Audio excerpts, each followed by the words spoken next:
All right. I'm super excited to get this next panel rolling. The title is Counterparty Risk and how to manage it. Now, the reason I wanted to host a whole conversation on this is because it's kind of how I frame most of my life, is like, how do I emancipate myself from the poor decision making of other people, right? And not just in my portfolio. I mean, I do this in my pantry and my refrigerator, but it's very important in our portfolio, and that's what we're going to talk about today, okay? As the world gets crazier, I think this theme and topic becomes much, much more important. How can you separate yourself from the poor decisions of other people? So, I'm very excited to host this panel. To my right, we have the best-selling personal finance author of all time, Rich Dad Poor Dad, Robert Kiyosaki. And to his right, the author of In Gold We Trust report, Ronnie Stoeferle. Ronnie, welcome back. Thank you. Natalie Brunell, first time on our stage. I'm very happy that you're here, the host of the Coin Stories podcast. Thank you, Natalie. And Mark Moss, welcome back. We had you here last year. I'm super excited you make it back, host of the Market Disruptors podcast, and much, much more. All right. Thanks, Jay.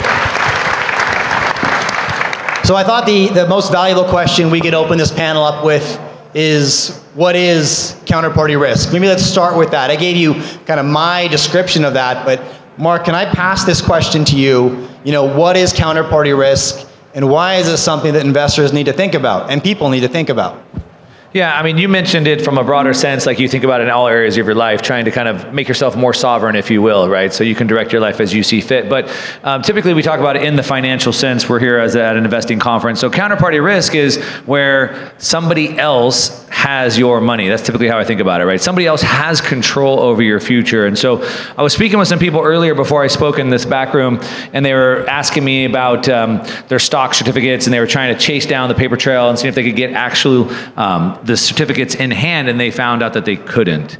And the reason why is the system is set up so that you don't ever own anything. It's always owed to you, which might seem like a pretty small thing, but like a small little technicality, but legally it's a big deal. The money in your bank isn't your money, it's owed to you. The stocks that you owned are owed to you. And the reason why that's important is that if you don't own them, they have control over them, which is why, at least in the United States, I get questioned quite often about what my wire transfer is for, where my money is going, do I know who it's going to, and things like that.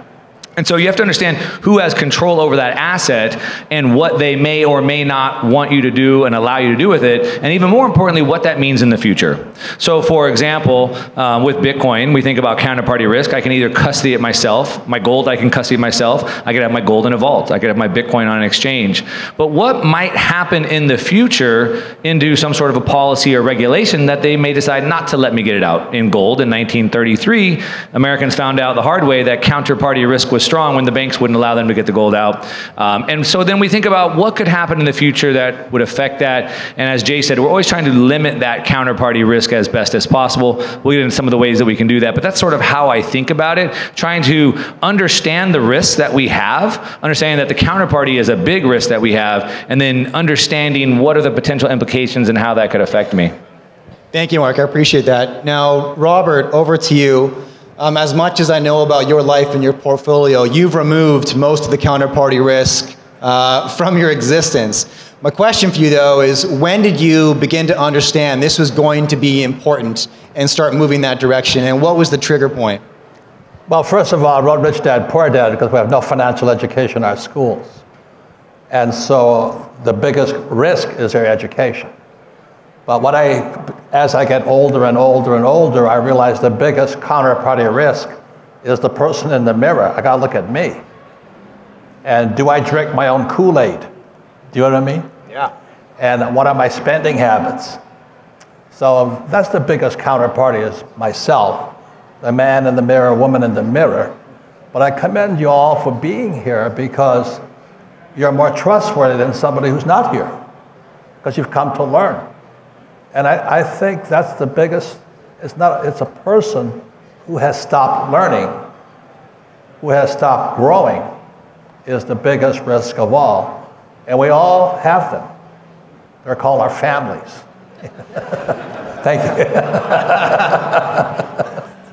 That's it. All right, I love that perspective, Robert. Thank you. Natalie, over to you. You know, one of our hard money advocates here on the panel. How do you think about counterparty risk? Is it important to you, right? And how do you manage this?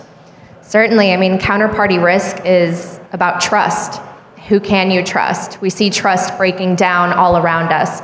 Trust in the power structures, trust in government officials, trust in the media, something I know a lot about because that's the world that I come from. We are increasingly in a world where people trust each other less and less.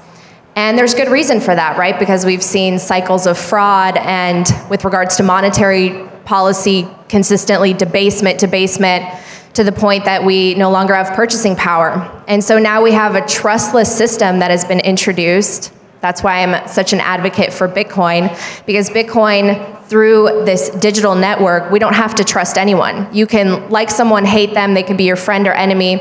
You don't have to trust one another. And that has created the only network that we can actually trust, because it is truly decentralized and based on absolute scarcity.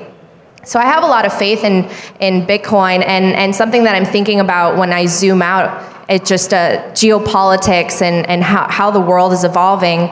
The risk-free asset now has risk, right? It has credit risk, the risk of default, and it has duration risk, which is inflation and debasement. And guess which one politicians will always choose because they're short-term thinkers? They will choose inflation, and that hurts all of us because it is theft at the base layer. So I'm choosing to opt out peacefully. We have a bridge to a new system, and that is Bitcoin. All right, I love it. Thank you, Natalie.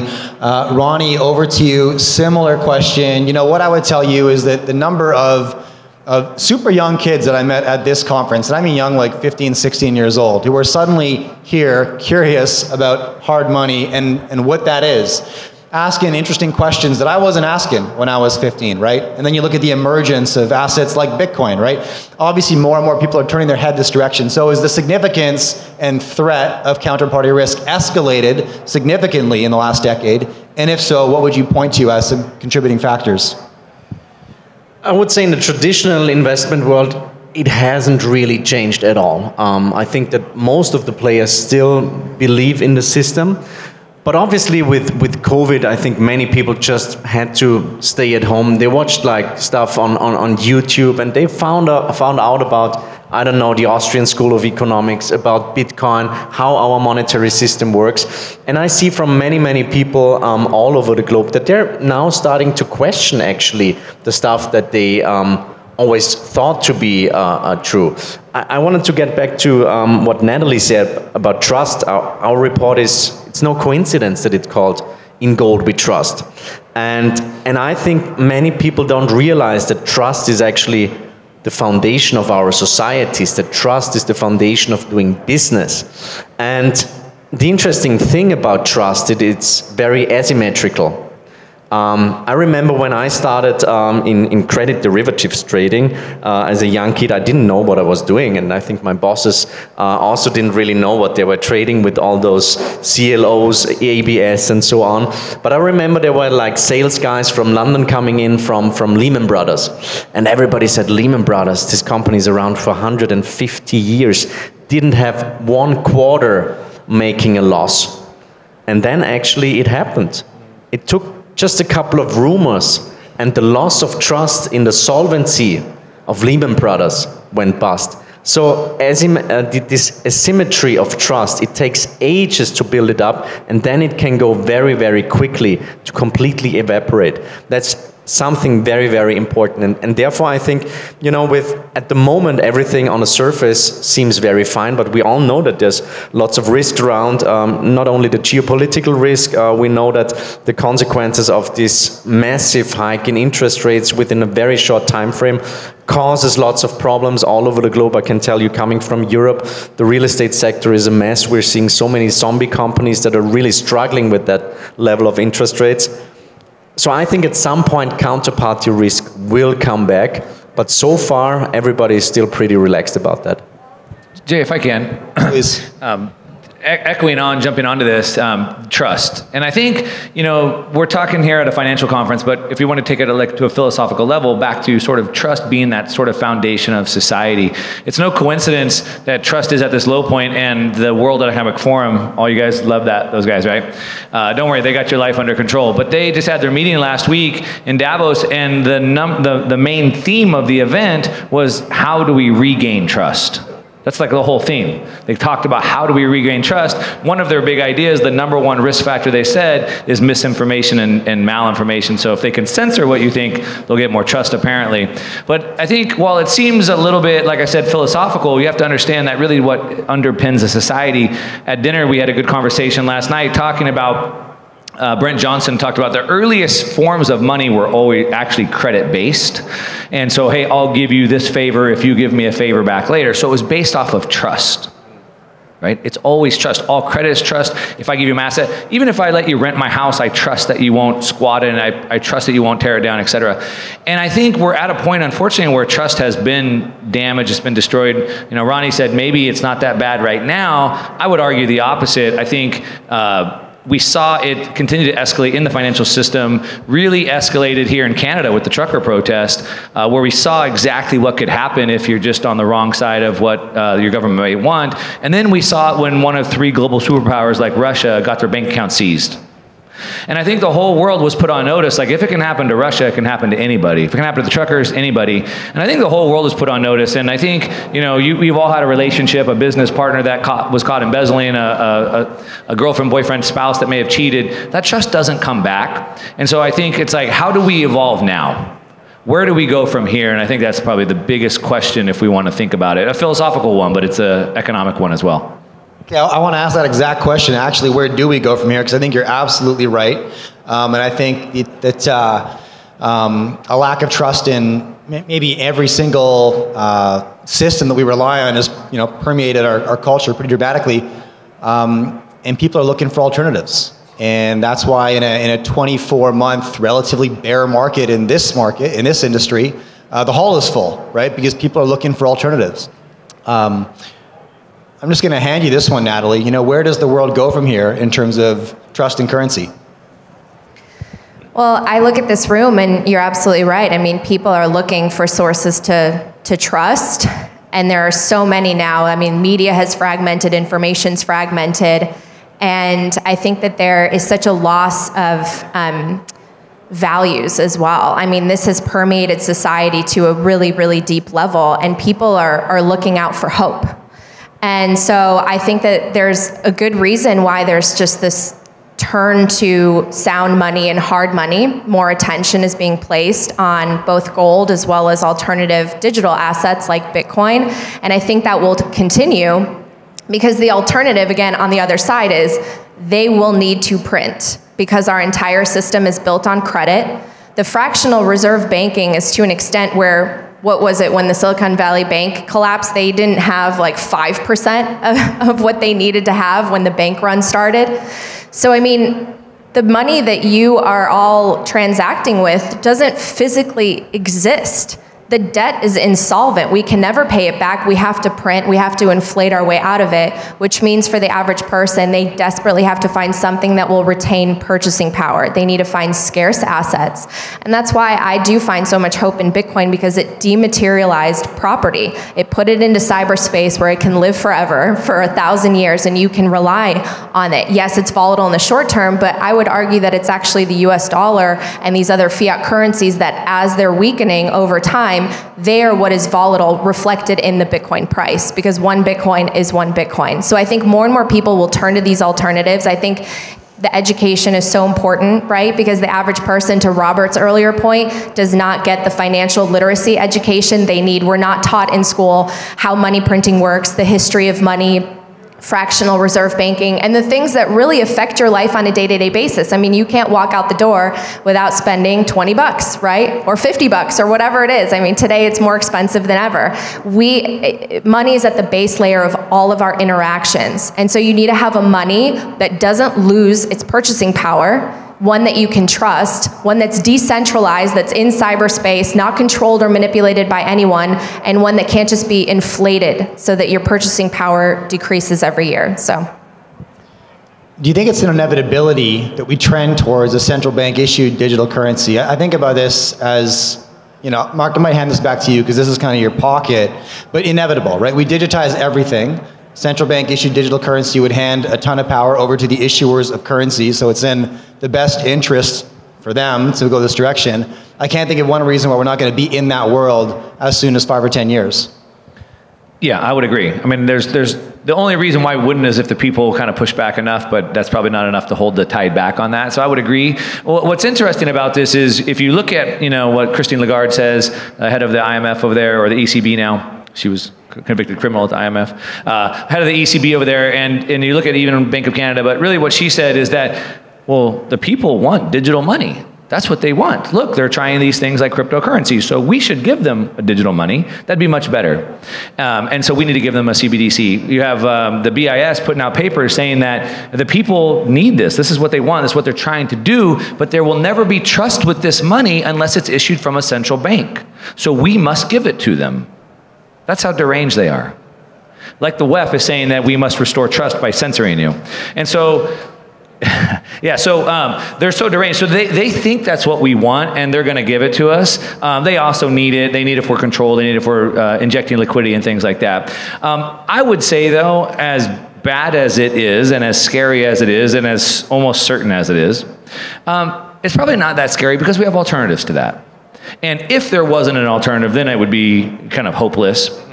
But I think that if anything, it actually helps us all move to a new system, right? At some point, a lot of people in the developed world don't understand the problem we have with money. If you go to Argentina or Venezuela or Lebanon, you don't have to tell them why their money is bad or broken. But here, maybe in Canada and the US, we don't understand that. But once the government moves into a central bank digital currency, it sort of legitimizes a digital currency.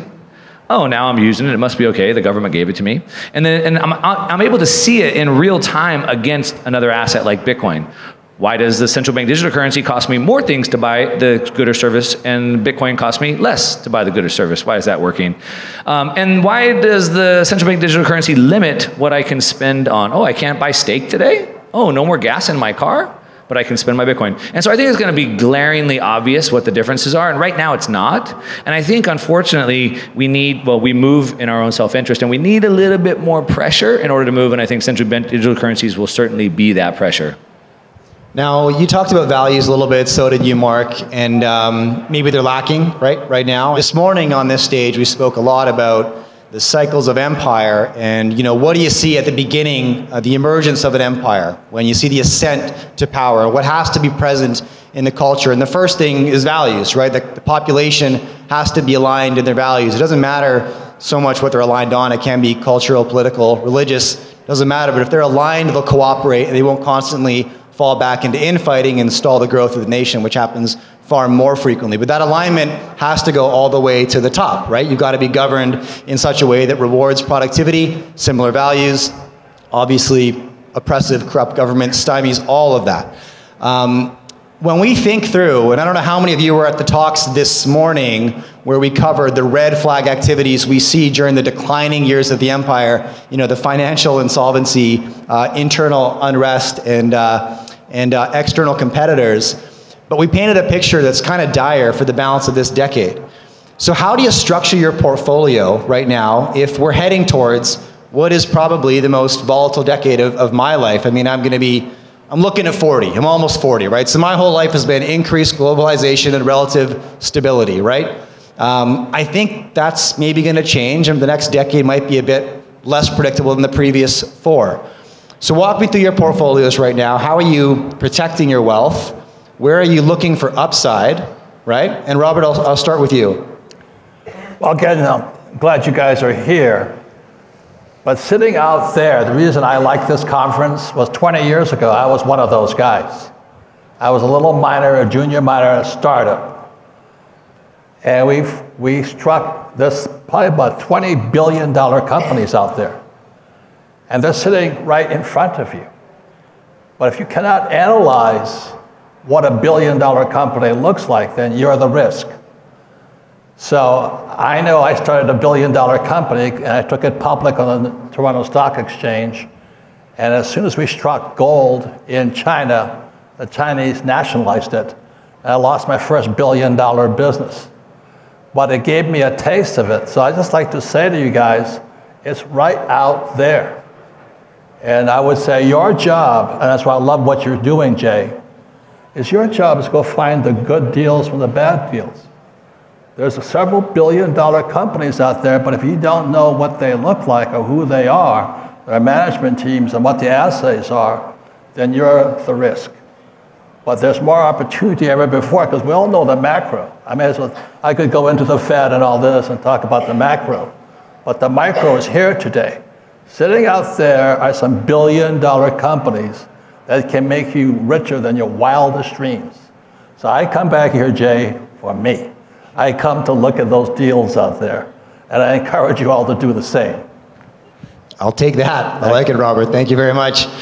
Ronnie, same question over to you. What does your portfolio look like right now? Where are you hedged? Where are you playing offense? And where are you playing defense? Well, we're running 6 different funds, so the strategies are obviously different. But I think counterparty risk is, coming back to that topic, is crucial. So this is why we chose Liechtenstein as our jurisdiction, a very small country, a neutral country, having the Swiss franc a country, one of 5 countries globally without any government debt. They actually make a surplus every year. So that's, from our point of view, having our assets and our funds at really reliable banks in a safe jurisdiction, that's as good as it gets, probably.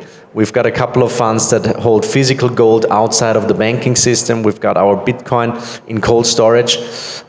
If there's a complete loss of trust, really the end of the world, then I think that our asset allocation will be our least concern. Then we're going to talk about different problems. However, I think we shouldn't be like in this, let's say, the gold community, we shouldn't be too pessimistic. Whenever I travel to Asia, I see so much positive vibes, so much optimism, so much growth, so much motivation from young entrepreneurs. Similar in the Bitcoin scene. There's like so many young people that really now understand how our system works, what a corrupt monetary system does, and they're working against that. They're seeing opportunities, they're seeing possibilities, how to make business, how to make the world a little bit better. So I would say I'm an eternal optimist. Yeah, I've got small kids. Yeah, I cannot be too pessimistic.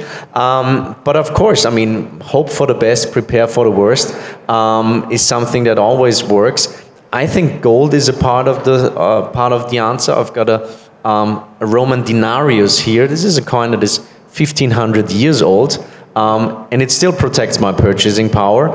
I think that the people here sitting in this audience probably know much more than 99% of the rest of the people, because people here are actually, you know, they're thinking about all those problems that we're facing, about the flaws in our monetary system, and being prepared for that. I think that's already a major step. Interesting that you chose Liechtenstein. And did you say it's one of 5 countries with no federal debt? Yeah. I think, Robert, you've got a jet in Liechtenstein, already loaded with gold, I'm pretty sure. Yeah, just in case. Last year, I made a complete ass of myself. They said, what's your best investment? I said, a Layer 60 or a G4, so I can get out of this country. I've already moved my gold into Liechtenstein. I don't trust my government. I don't know, you guys trust Biden, it's up to you.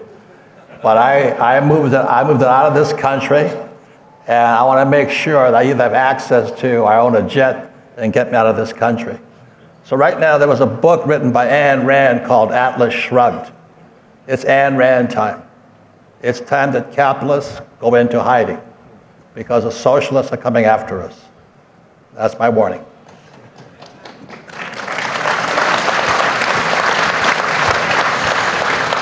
Natalie, over to you. Well, I think Robert brings up such a great point. We're being controlled by people who produce nothing. My parents grew up in communist Poland. It was their dream to come to the United States, and it's fascinating talking to them because they don't recognize this country from the one they dreamt of coming to, and they think we're moving closer and closer to what they worked so hard to flee. And they waited decades to be able to come, and they worked so hard, and they actually lost everything in the great financial crisis, which I think for me planted a seed, which is why I'm such an advocate for hard money. And so I believe the best strategy is short the currency, long, hard, scarce assets, long property. For me, it's digital property, it's Bitcoin, because we're increasingly, as we phase into this, the end of this cycle, we're increasingly moving into more concentrated power and control. And we're no longer governed by politics, because politics is just kind of a messy, unattractive negotiation. We're governed more and more by coercion. And we have a system based on theft. Inflation is theft. But we have a chance now to correct it. We have a parallel system that exists that people, millions of people around the world have been opting into. And it has coexisted with all of these fiat currencies, but guess what? It's repricing them. And things are getting cheaper in Bitcoin. And so I have a lot of hope for the future, because humans are problem solvers, and technology is an incredible tool. And people, through different transformations of technology, there were always the skeptics and the doubters, right? Whether it was transitioning to electricity, or to airplanes flying, or to the internet. I mean, think back to the early 1990s. None of us ever envisioned how it would transform the way we communicate, the way we purchase things, the way we conduct business. And so I think people are not really envisioning how we're now going to move money over IP. And it's going to change our lives for the better. And it's going to lead to a world of more sovereignty and more decentralization, which I think will be so empowering for the individual. I love that. And I think your long property thesis is just like sound business. I mean, that's just common sense, right? And I think there's a bit of a return to common sense occurring, but I'm all in on that. I love that, Natalie. Thank you for sharing. Mark, same question. How do you structure your portfolio? Because I know you're kind of everywhere. You're hard assets or hard money, right? You're an investor, so you must be in equities and private businesses, I imagine, and you're an entrepreneur. You're building your own stuff. So how do you structure your wealth picture? Yeah, I would say that the wealth picture has two main components. One, we have to create it. And then two, we have to multiply it. And by third, we have to protect it, multiply and protect it. So I think about it in two different ways. One, creating wealth. And so unfortunately, I see way too many people coming into my world and they want to quit their jobs and be a full-time investor, and they got $1,000 to their name. It's not how it works. Warren Buffett still went to work at a business every day called Berkshire Hathaway. Ray Dalio went to work every day at a business. And so you have to create the wealth. So I think most people need to focus more on that. So for me, most of my wealth creation, most of my time goes into making money in the businesses. And a lot of my investment goes back into my business because I have a much better return. I could hire someone for $100 grand that could probably return me way more money than if I put it into some stock. So a lot of it goes into there. Then I have a surplus of money. I need to save it. So I think of most of what most people would consider investing, I think of it as savings. So I buy real estate. Yes, I still buy that old relic. It helps me not pay taxes. Robert taught me that. So my best way to not pay taxes, so I buy real estate. It gives me cash flow. But I think of real estate not as real estate investing. I think of it as that's where I save my money. I buy a lot of real estate. It makes a much larger percentage of my portfolio than most people think is probably rational. And I don't think of that as investing in Bitcoin. That's my savings. I do like to do some investing. My investing is a small percentage of my portfolio. And it's particularly, I like to play gold mining stocks. So I play quite a bit of the resource mining stocks.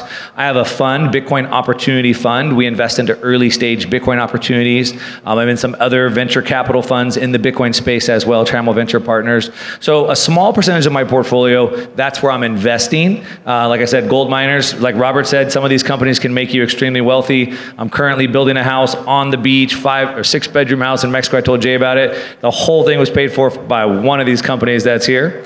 So, you know, those are here. I play in that space, gold miners, Bitcoin early stage companies, VC companies, that's my investing. Bitcoin, real estate, that's my savings. And then most of my time is spent creating the wealth in the business. Also, I'm just going to finish. What Ronnie said, I agree with Ronnie. I'm full of hope. Things are bad. I'm not a head in the sand. I get it. The amount of debt that we have is never going to be paid back. Things are getting worse and worse. The amount of, as Natalie said, the coercion that we're being controlled by is getting worse. I think there's more pain ahead. However, the bureaucrats, they don't run the world. They don't build the world. It's built by us. It's built by entrepreneurs. It's built by the doers. It's built by the creatives, the entrepreneurs. It's built by the people in the arena. And I am extremely bullish on when millions of entrepreneurs' backs are against the wall. Because entrepreneurs solve problems. If there's no problems, there's no solutions. There's nothing for entrepreneurs to do. There's no money to be made, and there's no alpha. And what I see, like Ronnie said, and when I look out in this crowd, Jay, you have a group of younger people, younger generation than I've seen. And I believe that when the times get hard, these entrepreneurs are going to build the world that we want. And I'm here for that. I love it, Mark. Thank you. And yeah, I love the simplicity too, the significance of assets that you can take private ownership of, private property, Natalie. And then Mark, I mean, when I asked you what do you invest in, essentially your answer was my businesses. I invest in cash flow, right? Probably the most undervalued asset, especially in conversations at a conference like this, is cash flow, because everybody wants the 10X, everybody wants the 10 bagger, right? Okay, look. One more thing. Yes, please, Robert. The greatest asset you can have is your partner. And I think one of the things you want to look for here is who are people interested like you to partner with. For instance, Marin Katusa and I met here. We partner here. We took our company public, ODV, $1 billion project, not in China, in Utah. But the biggest, you can check it out, but it's your partners are either assets or liabilities to you. And that's why I would look amongst the people here, because you guys are proactive. You showed up. And so that's why I'm honored to be speaking to you and encourage you to keep going, because learning is an ongoing process. You don't have the answer, but you can keep learning. So when the Chinese took my $1 billion gold mine, it was thank you, I'm going to get smarter now. So that's the attitude to have. Thank you very much. I love that.